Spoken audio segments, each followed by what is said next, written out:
మీకెందుకంటే ఇవన్నీ కూడా మీరు ప్రజలకు తెలియజేయాల్సిన బాధ్యత మనందరికీ మీద ఉంది.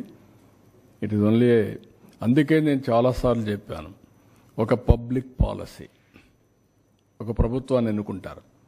ప్రభుత్వం ఒక పబ్లిక్ పాలసీ ద్వారా ప్రజల జీవితాలను మారుస్తారు. ఇప్పుడు మీరు ఇక్కడ ఫిగర్స్ చూశారు.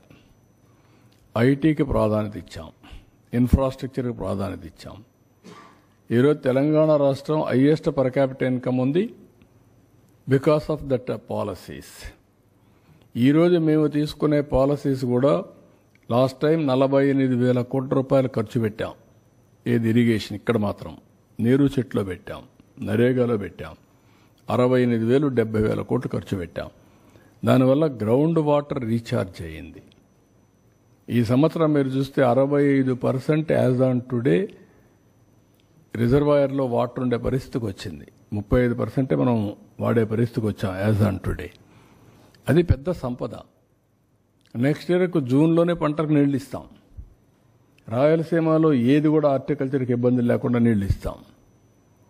It is a continuous process. ఇవన్నీ ఈ విధంగా వెల్త్ క్రియేట్ చేయడానికి మనం ఖర్చు పెట్టే డబ్బులు కూడా ఉపయోగపడాలి.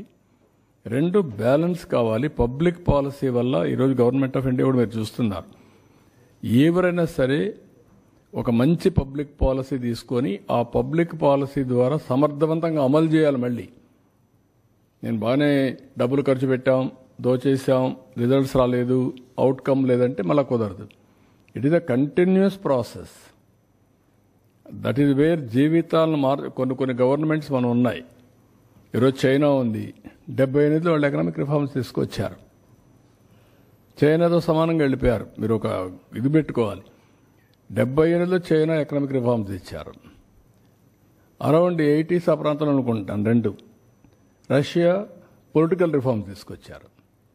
That is also a public policy, this is also a public policy. China super power అయింది, రష్యా ఎక్కడికో వెళ్ళిపోయింది. వై? అప్పట్లో Russia is more powerful then China, equal to USA USSR, Russia versus to America. ఇప్పుడు Russia versus to China. ఏంటి ఆ difference? ఒక public policy. ఆ public policy ఏంటి? వీళ్ళది ఎకనామిక్ రిఫార్మ్స్, వాళ్ళది పొలిటికల్ రిఫార్మ్స్. కంట్రీ డివైడ్ అయిపోయింది. దిస్ ఈజ్ వేర్ ఒక వ్యక్తి వల్ల, ఒక పబ్లిక్ పాలసీ వల్ల ప్రజల జీవితాలే మారిపోతాయి, తారుమారవుతాయి. మీరు అనుకుంటారు ఏముంది 5 ఏళ్ళు కదా పోయిందని. 5 ఏళ్ళు కాదు పోయింది, 5 ఏళ్ళు విలువైన సమయం పోయింది. మళ్ళా తిరిగి కోలుకోలేని సమయం. నేను అందుకే చూపించాను అక్కడ 15% కానీ మళ్ళీ గ్రోత్ వచ్చుంటే ఎక్కడికి వెళ్ళేవాళ్ళం? ఇన్ని ఇబ్బందులు వచ్చేటివి కాదు.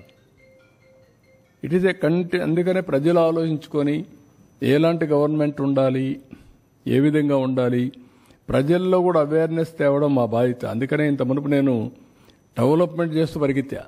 మీకు ఎప్పుడు మరి చెప్పలా. 24 గంటలు నేను పని చేసుకుంటూ 13.5% గ్రోత్ వచ్చినా నేను చెప్పలేదు కాబట్టి అందరూ అనుకున్నారు ఇది అందరూ చేస్తారులే, ఎవరు వచ్చినా ఇంకా బాగుంటుంది అనుకున్నారు. ముంచేసే కొందికి ఇప్పుడు అర్థం అవుతుంది. అందుకని 93% స్ట్రైక్ రేట్ ఇచ్చారు. కానీ ఇబ్బందులు ఒకటేసారి అధిగమించలేం కదా. జరిగిన నష్టాన్ని ఇంక 10 ఏళ్ళు పడుతుందా, 15 ఏళ్ళు? వారు చెప్పిన ఇప్పుడు 9,75,000 వడ్డీ కట్టాలా, రీపేమెంట్ చేయాలా, మళ్ళీ ఆదాయాన్ని పెంచాలా, మళ్ళా వెల్ఫేర్ ఇవ్వాలి.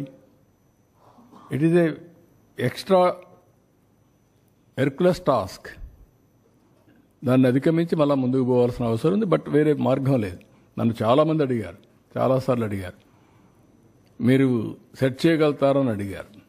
అనుమానం. ఎకానమిస్ట్ అడిగారు, వీలవుతుందా, మీ వల్ల అవుతుందా, ఇవన్నీ అవుతాయా అని అడిగారు. వేరే ఆప్షన్ లేదని చెప్పాను నేను. There no option. కానీ విజ్డమ్ ఒకసారి కొన్ని పనిచేస్తాయి. ఆ విజ్డమ్లో మేము ఎన్డీఏలో పార్ట్నర్స్ కావడం, వాళ్ళు కూడా కలిసి రావడం, కనీసం ఈరోజు ఈ ప్రాజెక్ట్స్ అన్నీ మళ్ళా సెట్ చేసి లైన్లో పెట్టాం కాబట్టి కొంత హోప్, రివైవల్ స్టార్ట్ అయింది. అది కూడా లేదనుకోండి పెనం నుంచి పొయ్యిలో పడినట్టండి అది. That is where some times ఇవన్నీ వస్తాయి. అదే దీన్ని సిస్టమేటిక్గా చేసుంటే ఇన్ని ఇబ్బందులు వచ్చేటి కాదు. అదే నేను చెప్పాను. నేను ఏ వ్యక్తుల గురించి మాట్లాడడం లేదు. మీరు అన్నట్టు వ్యక్తులు డ్యామేజ్ చేసిన 24 గంటల వ్యక్తుల గురించి మాట్లాడుతా ఉన్నారు, కరెక్ట్ కాదు. I'm not talking. జరిగిన డ్యామేజ్ ఏం జరిగింది అనేది ప్రజలకు అర్థం చేసుకోకపోతే కామన్ మ్యాన్ అనుకుంటాను, నాకేం సంబంధం, ఏదో బాబు గారు చేస్తారనుకున్నా ఓటేసా చేయమనండి అని ఆలోచిస్తున్నారు. కానీ వాళ్ళ ఆలోచనలో తప్పులేదు, వాళ్ళ కష్టాలు తప్పులేదు. కానీ కొండే పరిస్థితులు ప్రతి ఒక్కరూ అవగాహన చేసుకోవాల్సిన అవసరం ఉంది.